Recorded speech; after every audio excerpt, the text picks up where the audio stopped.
Aujourd'hui, j'ai deux sujets pour vous, 2.5.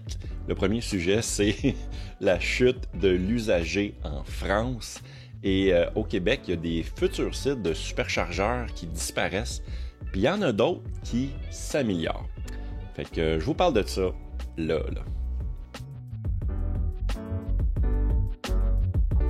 Salut tout le monde, mon nom est Yann Florent et bienvenue sur l'Autopilote. Aujourd'hui, je bois mon café dans ma tasse SpaceX que je me suis fait donner par ma sœur pour ma fête. Fait que merci ma sœur chérie. Une belle gorgée de café dans le micro. D'entrée de jeu, je voulais juste vous dire que cette vidéo est possible grâce à mes Patreons, bien sûr. Si vous voulez me soutenir dans cette belle aventure-là pour que je continue à faire des vidéos, minimum 2 par semaine, je m'essaye de me forcer le cul pour faire au moins 2 projets par semaine. Fait que allez sur mon Patreon, c'est le www.patreon.com/Yann Florent. J'ai failli le dire comme du monde.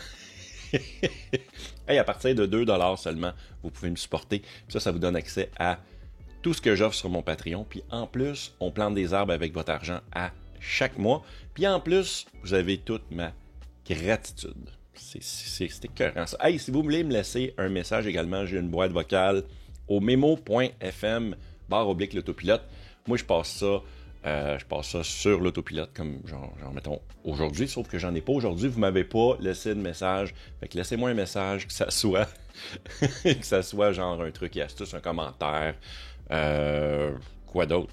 Des questions. Vous savez, des questions. J'ai souvent des questions que je réponds dans les commentaires des vidéos, mais ça serait le fun aussi d'avoir des questions vocales comme ça. Fait que c'est ça.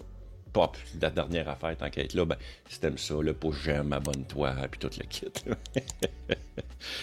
Hey, j'ai un Discord aussi, tant qu'à y être, là, j'ai un Discord parce que ça a rapport à mon Discord. Aujourd'hui, je commence le sujet avec la chute de prix en France. Il y a CyberV sur mon Discord, Vincent, qui m'a écrit. Bonjour. Pour info, en France, on a un site de vente de petites annonces qui s'appelle Le Bon Coin. Quand les gens n'arrivent pas à vendre facilement leur Model 3, ils vendent sur ce site. Avant l'arrivée de la Model Y, moins cher que la Model 3, un Model 3 posé sur Le Bon Coin était vendu très rapidement, mais depuis, j'en vois en masse et ça repart que difficilement les gens essayent de vendre au prix où ça se vendait avant pour s'acheter une Y, mais ça a du mal. En effet, je comprends. Je pense que ça va faire effondrer le prix de l'occasion en Europe ou du moins en France pour la Model 3. Fait que merci beaucoup, c'est un beau sujet. J'ai décidé de l'apporter sur l'Autopilote aujourd'hui. Fait qu'on va en parler là. Premièrement, c'est clair que ça va faire baisser les prix des Model 3 standards.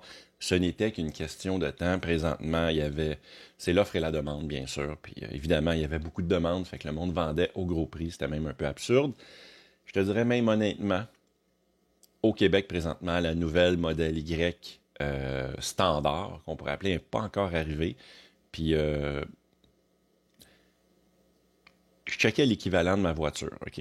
C'est sûr, j'ai mis des sous sur ma voiture, j'ai mis un PPF, j'ai mis de l'antirouille et tout, mais moi, ma voiture, elle valait 52 900 $ environ, neuve à l'achat quand je l'ai achetée. Ça fait 1 an et demi. Plus les taxes, ça montait autour de 60 000, moins le 13 000 du gouvernement, ma voiture descendait à 47 000 $ canadiens.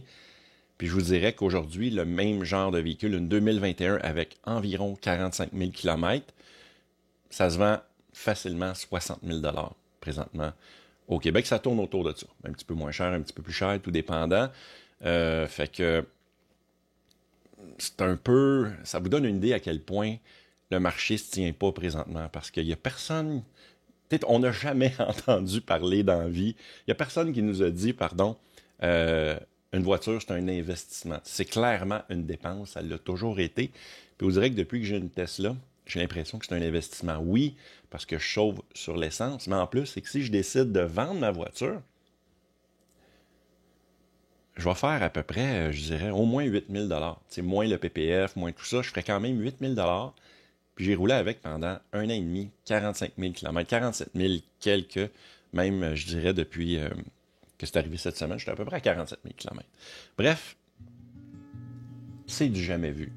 C'est du jamais vu. Puis, c'était la même chose en France, c'était la même chose partout, surtout avec... Il y a des rabais gouvernementaux en plus qui rentrent là-dedans, fait que c'est super attrayant de vendre des voitures usagées puis de racheter des neuves.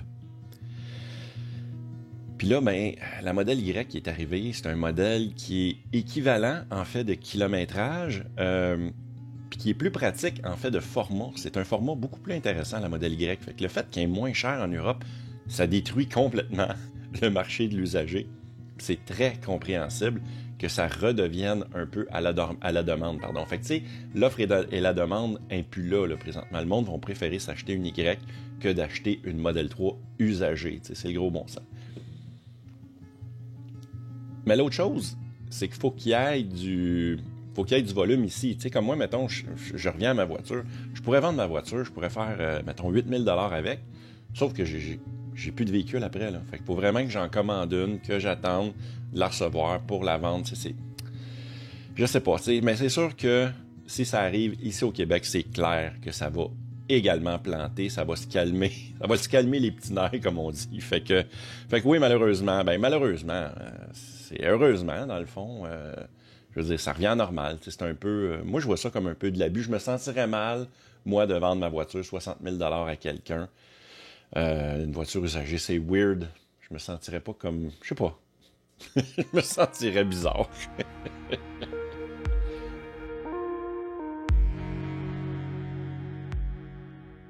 Le prochain sujet, c'est des superchargeurs qui disparaissent.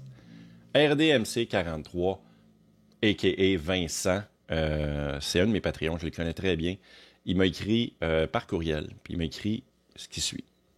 Salut Yann, ici RDMC 43, Vincent. Je te suis depuis l'époque où ta chaîne était familiale. Pour ceux qui n'étaient pas au courant, ma chaîne avant, ma chaîne YouTube, c'était Les Fleurants. C'était une chaîne familiale, il y avait mes enfants là-dedans, tout ça. J'ai fait une vidéo sur le sujet, je pense. C'est la première vidéo de 2022. J'explique pourquoi que j'ai changé tout ça. Vous irez voir ça. Je vais mettre le lien en haut là. Puis également, je vais essayer de le mettre dans la description pour le podcast. Fait que tu prends un virage pro et très bien maîtrisé. Merci beaucoup, Vincent.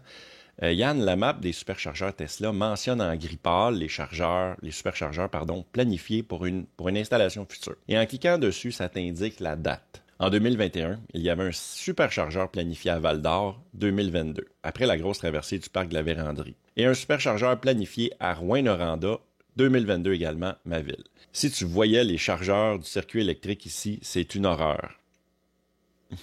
Ouais, je m'en doute un peu. J'ai eu de la misère aussi avec certains superchargeurs du circuit électrique. Ils sont pas si pires d'habitude, mais il y en a des fois, c'est un petit peu trash. Arrivé en 2022, les 2 superchargeurs indiqués sur la map se sont fait taguer 2023. Fait que là, ça veut dire que probablement qu'ils ont pris du retard puis ils se sont dit on va mettre ça en 2023. Fait qu'ils ont été poussés. Rendu en septembre, coup de baguette magique à la Luc Langevin. Ça, c'est un magicien québécois. Plus aucune mention d'un superchargeur planifié à Val-d'Or ni Rouyn-Noranda. Pouf, volatilisé dans l'atmosphère. Que veux-tu que je te dise? Ce n'est pas vraiment idéal d'avoir un véhicule électrique quand on est abitibien. Et visiblement, les choses n'ont pas l'air de vouloir s'arranger à court ou moyen terme. J'attends tellement ce Cybertruck et j'en viens à me demander si la région et notre hiver sont compatibles avec l'acquisition et la gestion quotidienne d'un véhicule électrique. De plus, nos distances de municipalité nous imposent pas mal de millages. J'ai de la misère à lire, je m'excuse. Alors que le Saguenay est quand même équipé de 2 bornes, c'est mieux qu'un coup de pied dans les tibias. Ici en Abitibi et au Témiscamingue, c'est le vide intersidéral. PS, penses-tu que le Cybertruck sortira en version diesel pour les populations en région éloignée? Eh bien, j'ai une genre de réponse pour toi, Vincent. À la dernière réunion des actionnaires, Elon s'est fait demander par un des actionnaires, peut-être devrions-nous faire un sondage en ligne pour voir où on devrait placer les futurs superchargeurs. Fait que Elon, il a été fidèle à sa parole, puis il a décidé de faire un tweet sur le sujet que j'ai mis sur mon fil Twitter, puis que je vais mettre dans la description. Faut pas que j'oublie, faut que je mette dans la description. Ce que vous faites, c'est que vous allez sur ce tweet-là, puis vous marquez la ville ou la région que vous pensez qu'il y a besoin d'un superchargeur. À partir de là, après ça, ils vont probablement faire une liste et passer au vote. Tu sais, le Canada, c'est un grand pays. Le réseau est vaste. Puis c'est quand même dur de servir tout le monde, de tout installer tout en même temps. Ça, je le comprends. Je comprends qu'il y a des zones qui sont super mal desservies, comme la région de l'Abitibi, justement, par exemple, au Québec. Il y a d'autres régions au Canada qui sont mal desservies. Vous n'êtes pas tout seul là. Le réseau superchargeur est en grande partie concentré sur la transcanadienne, qui est comme l'autoroute principale qui va d'un bout à l'autre. Puis c'est normal de commencer par ça, puis après ça, de s'éloigner tranquillement, pas vite, plus au nord. Fait que ça s'en vient. C'est quelque chose qui est éventuel, c'est fucking poche de se faire promettre quelque chose, puis finalement, le projet est comme balayé en dessous du tapis, ou remis à plus tard, ou même effacé dans ton cas. Fait que... Mais bon, moi, ce que j'ai fait, j'ai tweeté ta ville, j'ai retweeté les deux places qu'il avait enlevées. Je l'ai remis dans le tweet. Fait que c'est ça. Fait que j'espère qu'un jour, vous allez avoir un superchargeur.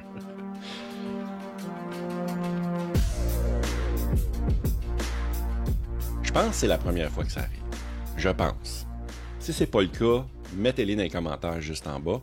Mais le superchargeur à Laval, au Carrefour Laval, là, pour être précis, au 3035 boulevard du Carrefour, il y avait environ, je pense qu'il y a 20 bornes de recharge, là. Il y a 20 bornes Tesla, mais c'est des niveaux 1, des 72 kW.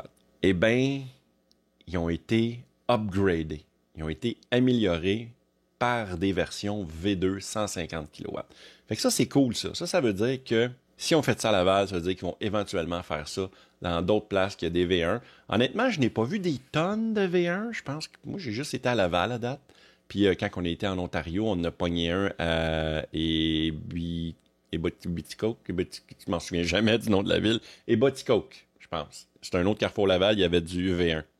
Puis ça, c'est un membre du groupe Facebook Tesla Model 3 Y Québec qui a partagé cette photo-là. Vous irez vous abonner à ce compte-là d'ailleurs. Si vous êtes au Québec, vous faites partie de la communauté Tesla, vous avez une Tesla, ou vous songez à acheter une Tesla, allez vous abonner à ce groupe-là, c'est une mine d'or d'informations.